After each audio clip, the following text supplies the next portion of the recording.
dia, dia 24 de abril de 2024, quarta semana da Páscoa, quarta-feira, ano B. Estamos reunidos em nome do Pai, do Filho, do Espírito Santo. Amém. Santo do dia, Santa Maria Isabel Hessenblatt e seu retorno à fé católica. Século XIX, ela que vai para os Estados Unidos. Maria Isabel nasceu em Flaglervik, Suécia, em 1870, em uma família de fé luterana, vivida de modo diário e concreto a sua fé. Aos 18 anos, Maria Isabel decidiu emigrar para Nova York para ajudar financeiramente a sua família. Nos Estados Unidos, Isabel tinha como diretor espiritual um padre jesuíta. Graças a este padre, ela acabou abraçando definitivamente a fé católica e foi batizada no dia da Assunção de Nossa Senhora em 1902. Durante a Segunda Guerra Mundial, junto com suas co-irmãs, acolheu muitos judeus perseguidos, transformando sua casa em centro de distribuição de alimentos e roupas para quem não tinha nada. Ela também, devido à oração, devido à sua dedicação ao Senhor, acabou participando, até sem querer, de uma ressurreição de um morto, que ela trabalhava no hospital e foi acidentalmente trancada lá onde ficavam os mortos.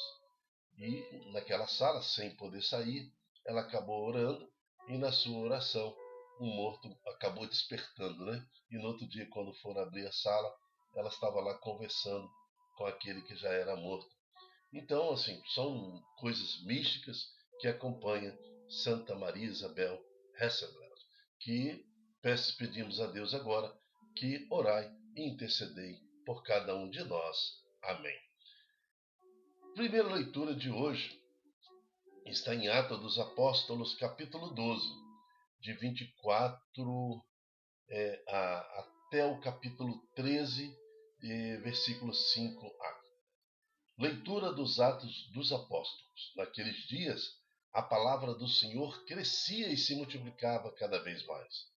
Barnabé e Saulo, tendo concluído seu ministério, voltaram a Jerusalém, trazendo consigo João, chamado Marcos. Então eles partem em missão, depois voltam a Jerusalém. É muito importante isso, porque dá esta ligação com a igreja. A igreja é fundamentada na palavra, na santa tradição e no santo magistério.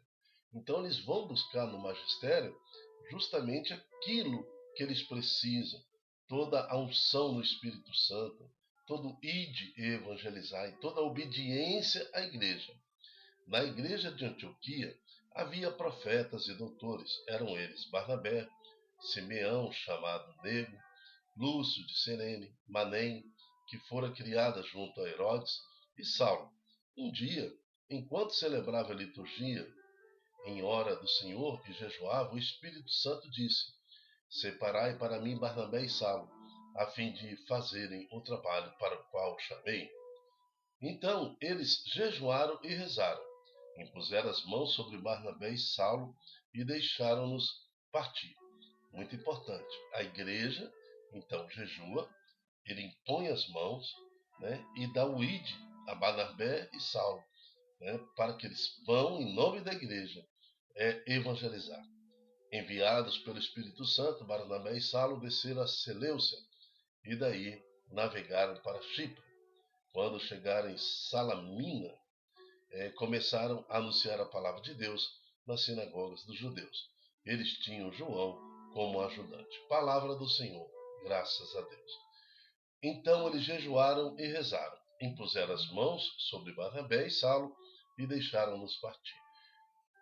Fica para nós este poder que a igreja tem, A igreja que também ora, impõe as mãos, a igreja que nos dá autoridade nos nossos serviços pastorais, em todos movimentos, sempre tem o ID da igreja. Por exemplo, na pastoral familiar, nós temos o ID da igreja, a igreja participando conosco através de um representante eclesial, que no nosso caso é um diácono que nos acompanha. O diácono Miguel acompanha a pastoral familiar.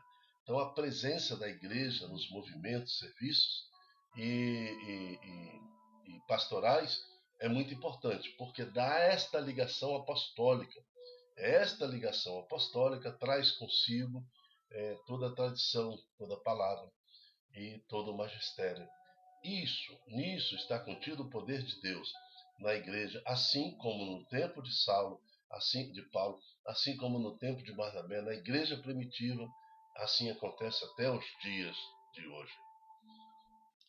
O salmo de hoje está no Salmo 66, que nos traz o responsório: que as nações vos glorifiquem, ó Senhor, que todas as nações vos glorifiquem, que a minha família vos glorifique, que meu trabalho glorifique ao Senhor, que a minha casa glorifique ao Senhor, que meu caminhar glorifique ao Senhor, que tudo em minha vida glorifique ao Senhor. Que Deus nos dê a sua graça e sua bênção, e sua face resplandeça sobre nós, que a terra se conheça o seu caminho e sua salvação por entre os povos. Este Salmo 66 também é usado no final das missas, né? Algumas vezes, no finalzinho da missa, usa também essa fórmula para nos dar a bênção final.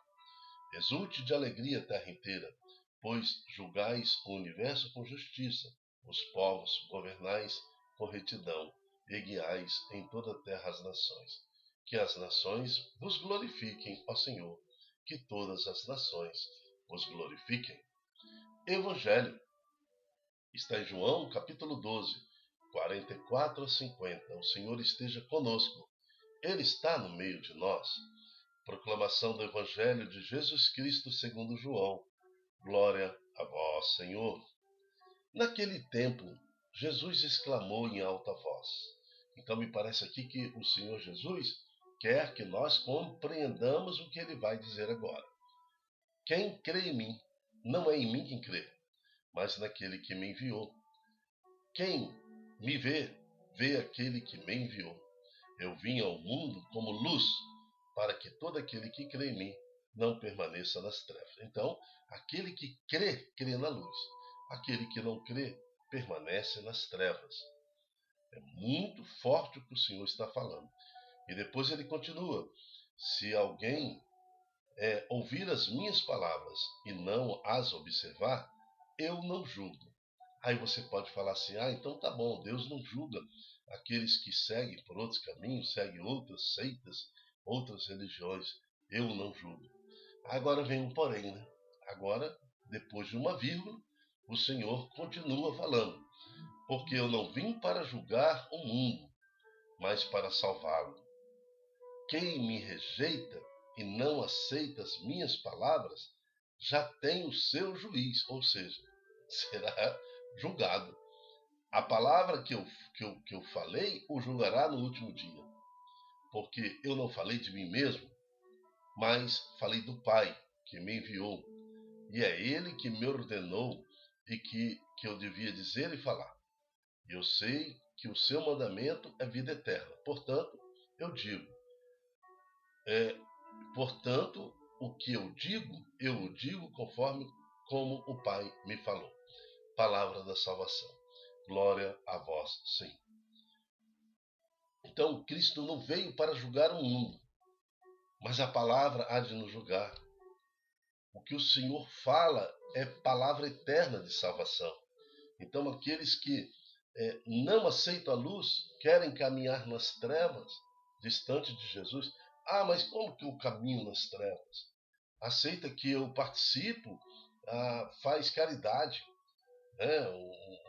Faz filantropia, mas isso não salva, irmão. Isso não salva, não. O que salva é a caridade com Jesus Cristo, a filantropia, né, com Jesus Cristo, a ação de atender o próximo com Jesus Cristo, em Jesus Cristo. Isso salva. Agora, se eu tiro a parte mais importante e espiritual da graça de servir ao irmão como a mim mesmo, de amá-lo, eu estou fazendo assim como as trevas fazem. As trevas se amam também. eles se respeitam também, eles fazem discursos lindos. A palavra nos mostra que Satanás sabe exatamente pregar, anunciar, sabe o evangelho, sabe tudo, tudo da palavra, mas prega lindamente. Quando eu tiro Jesus da minha fé e sigo uma fé sem Jesus, não sei o que eu estou falando. Se você tem dúvida, discuta com Jesus, né? Eu só estou lendo o Evangelho e fazendo a reflexão do Evangelho de hoje. Aquele que não segue a luz, segue as trevas. Né? Eu vim para o mundo como luz, para que todo aquele que crê em mim não permaneça nas trevas. Então, quem não crê em Jesus está nas trevas. É muito claro. E outra coisa, naquele tempo Jesus exclamou em alta voz, para que todos ouçam. Ah, mas a cigana me enganou. Não, você não leu a Bíblia? Né? Abandonou a sua fé, a tradição da fé. Vovô, bisavó, tataravó trouxe com lágrima, com sangue, a fé que eles tinham em Jesus Cristo até os dias de hoje. E você está abandonando a fé. Apostasia pura. Né? E tornando sua família também, seus filhos, distantes de Jesus. Não há salvação fora de Jesus Cristo. Não tem. Não caiamos na ilusão deste mundo. O mundo, desde quando é mundo, desde de Caim, que tenta, né, com a sua culpa por ter matado Abel, distanciar-se de Deus, tenta de todas as formas. Isso cresce no século IV, isso novamente volta à tona no século XI, novamente no século XIII, depois no século XV, XVI, no século XVIII, sempre as nações tentando sufocar Cristo, sufocar a luz e querendo proclamar o homem como objeto de toda atenção, o homem divinando, tornando o homem um ser divino. Nós não precisamos da igreja, não precisamos de Deus. E é sempre o que acontece, é esta confusão sem fim e, por final, morte e destruição. Aquele que rejeita a luz vive nas trevas. Né? Eu sei que o seu mandamento é de vida eterna, o mandamento que o Senhor nos dá e nos traz vida eterna. Portanto, o que Jesus disse, ele disse conforme o Pai o revelou. Porque ele e o Pai são uma pessoa, não existe três deuses, né? É o Deus que se fez homem, é Cristo no nosso meio, falando e nos dando todo o caminho da salvação. Que possamos então refletir sobre as nossas vidas, amar Jesus, aceitá-lo com a nossa mente, com o nosso coração, para que possamos das trevas sair e caminhar pela luz em direção à vida eterna. Amém. Eu me chamo Dilton Góes.